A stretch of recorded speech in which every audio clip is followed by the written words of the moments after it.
Assalamualaikum warahmatullahi wabarakatuh. Perkenalkan, nama saya Alika Nurbayati dengan NIM 121302016 dari kelas 3A jurusan Hukum Ekonomi Syariah. Pada kesempatan kali ini, saya akan menjelaskan materi dari pertemuan ke-1 sampai dengan ke-7 dalam mata kuliah Politik Hukum Ekonomi Syariah.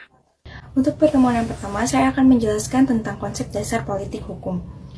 Politik hukum merupakan penetapan kebijakan, sebuah hukum, atau aktivitas penetapan sebuah hukum yang melibatkan orang banyak dan lembaga juga pihak-pihak yang berwenang dalam bidang legislatif.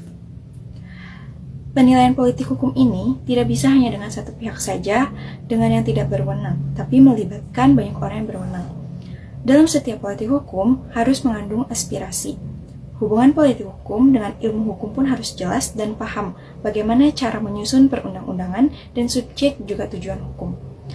Lalu, hubungan politik hukum dengan hukum tata negara pun mengenai wewenang dan pembagian kekuasaan lembaga yang aktif. Politik hukum ilmu. Pengertian dari pengetahuan merupakan apa yang kita ketahui melalui panca indera. Pengertian dari ilmu adalah pengetahuan yang sistematis. Berdasarkan filsafat ilmu, ada 3 indikator yang harus dipenuhi sebuah pengetahuan agar bisa naik menjadi ilmu. Yang pertama ada ontologis, yaitu sebuah pengetahuan yang dapat didefinisikan atau dapat dimaknai. Yang kedua, epistemologis, yaitu pengetahuan tersebut memiliki pendekatan dalam pembelajaran atau aktivitas keilmuannya. Dan yang terakhir ada aksiologis, yaitu pemanfaatan atau kegunaan yang bermanfaat. Untuk pertemuan kedua, yaitu membahas tentang relasi politik hukum. Berbicara tentang hubungan antara hukum dan politik, berarti bagaimana hukum itu berfungsi dalam situasi politik tertentu, dan bagaimana hukum berfungsi sebagai perwujudan keadilan. Jadi, tujuan hukum sesempurna mungkin tidak mungkin terlepas dari kenyataannya seperti apa. Menurut John Austin, yang merupakan aliran positivisme, hukum itu tergantung pada siapa yang memberikan perintah terkait dengan kebijakan hukum. Politik hukum ini berpengaruh dalam mekanisme perbandingan kepemimpinan. Ada beberapa hal yang dapat diambil dari John Austin ini, yaitu 1. Tidak berbicara tentang baik dan buruknya, tapi tetap bagaimana yang menjadi kehendak memberi pemerintah. Yang kedua, perintah yang berkuasa. Yang ketiga, sebuah bentuk antitesis sejarah. Lalu, menurut para ahli, yang kedua adalah menurut Hans Kelsen. Berkaitan dengan hukum murni, tidak ada hubungan antara politik hukum dan sosiologis, jadi hukum murni berdiri sendiri. Hukum adalah cita-cita ideal, jadi tujuan hukum tidak terlepas dari kenyataannya seperti apa. Yang ketiga, menurut Stephen Theory.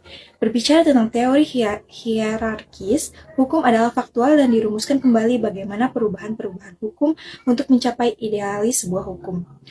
Lalu menurut Daniel Lev, hukum di bawah sumber dinasti politik, jadi politik yang memegang penuh kendali terhadap hukum. Keseimbangan politik tergantung situasi seperti apa, maka produk hukum akan seperti itu.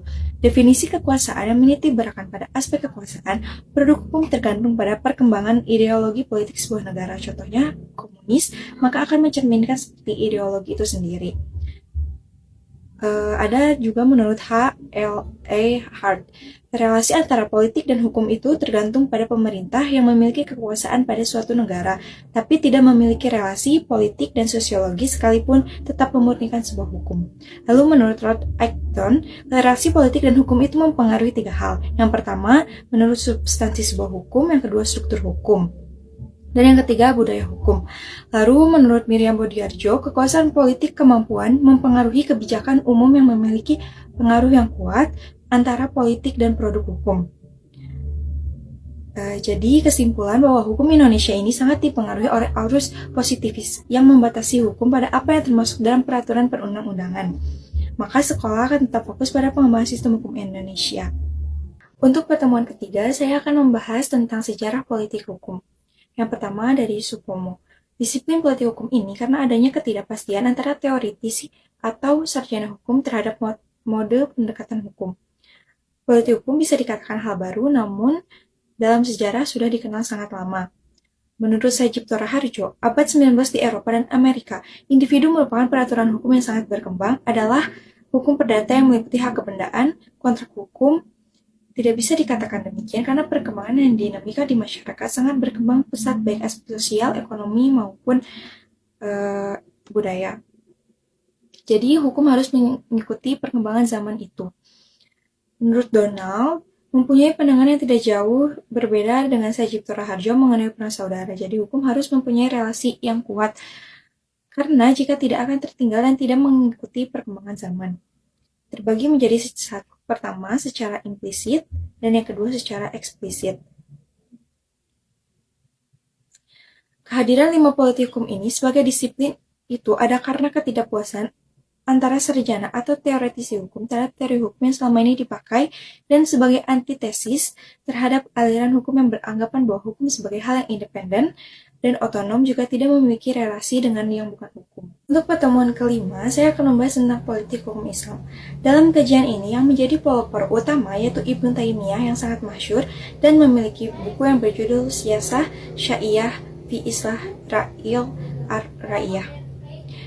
Ibnu Taimiyah merupakan seorang ulama karismatik, diantaranya buku tentang Sunnah Salafus Saleh atau Halwa dan banyak yang lain. Menurut Ibnu Taimiyah, istilah politik hukum Islam disebut dengan as-siyasah asy-syariah yang merupakan aplikasi dari al-maslah, yaitu pengaturan non-syara yang mengatur kesejahteraan manusia dengan hukum.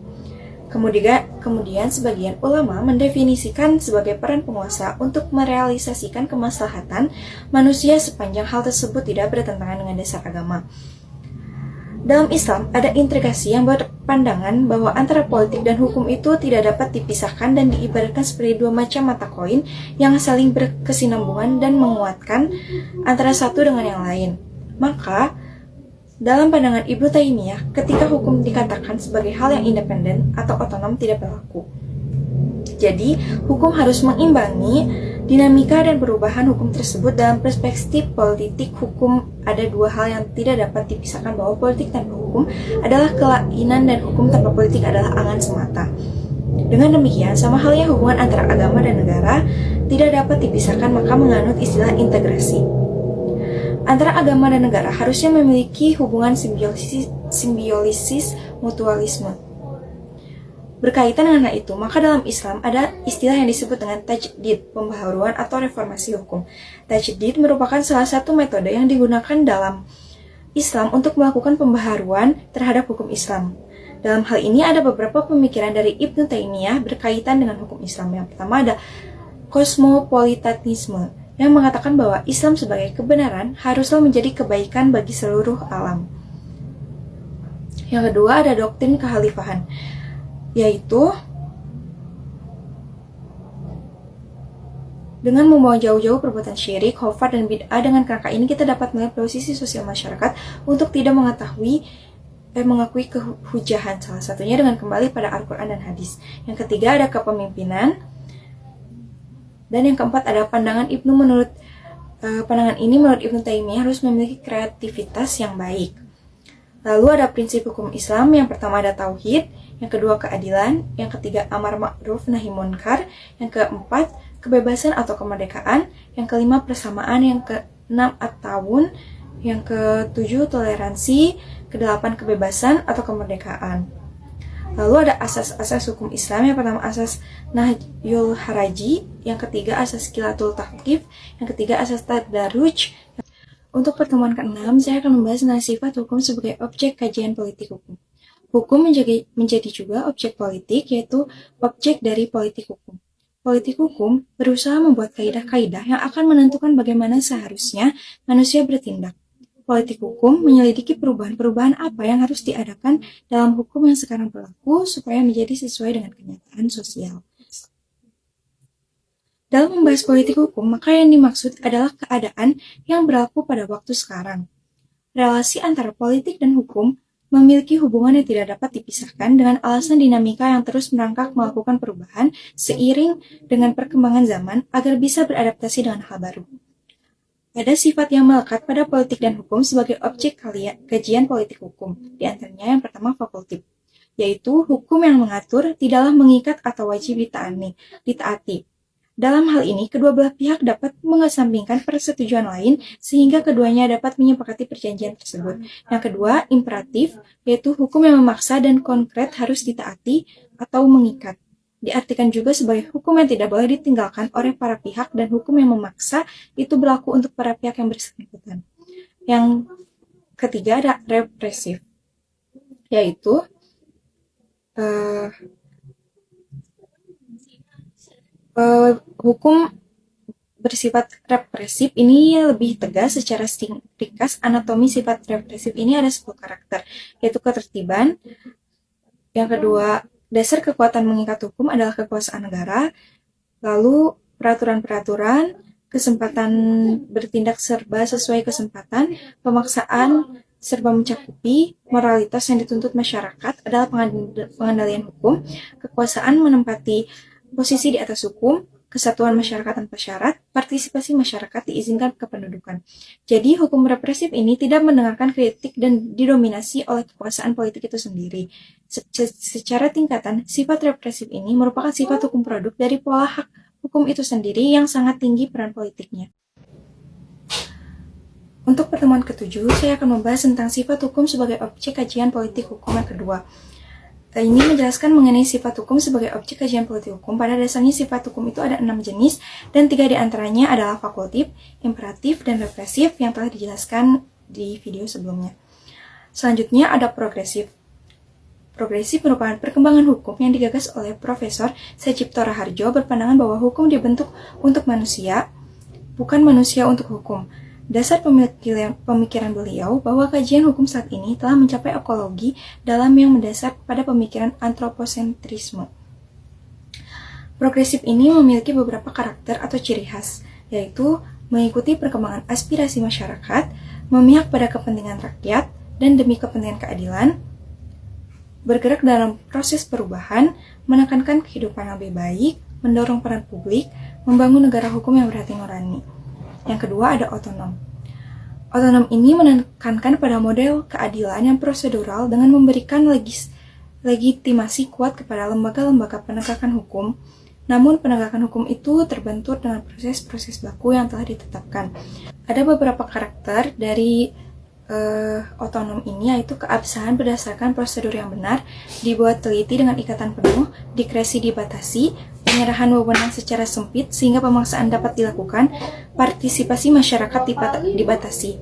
Yang ketiga ada responsif.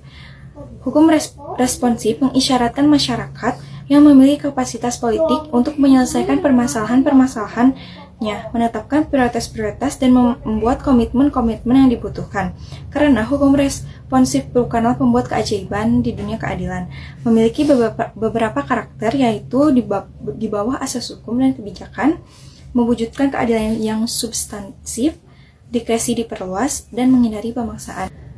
Sekian penjelasan review materi dari saya. Terima kasih. Wassalamualaikum warahmatullahi wabarakatuh.